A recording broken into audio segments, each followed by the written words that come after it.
Importante convegno regionale oggi sull'agricoltura organizzato da Confagricoltura su tematiche sicuramente di grande interesse. Dove va l'agricoltura?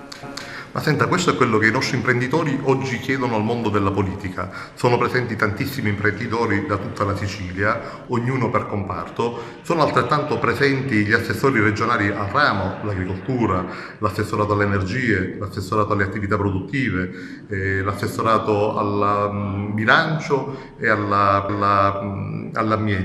Quindi ecco, gli agricoltori vogliono le risposte, c'è il presidente Musumeci, c'è il sottosegretario Cancelleri. Sa, in Sicilia ancora abbiamo il problema della viabilità, spesso si parla di innovazione, si parla di tecnologia, si parla di strade del vino, ma non possiamo arrivare nelle nostre campagne. Questo è l'argomento, tra gli argomenti che oggi verranno affrontati dalla nostra classe imprenditoriale, dai nostri dirigenti, sperando di avere un futuro migliore in un'agricoltura che è sempre più sofferente. Oggi più di prima, considerata ahimè la guerra che c'è in Ucraina, che ci ha fatto scoprire che poi alla fine non siamo indipendenti, anche da un punto di vista alimentare. Quindi forse un ritorno alla nostra sovranità alimentare credo che sia il caso. Ci siamo accorti, si sono accorti, gli faremo notare che le politiche comunitarie messe in atto a oggi hanno solamente penalizzato la nostra agricoltura siciliana. Se lei immagina che la Sicilia era il granaio d'Italia e oggi dipendiamo dall'Ucraina per il grano.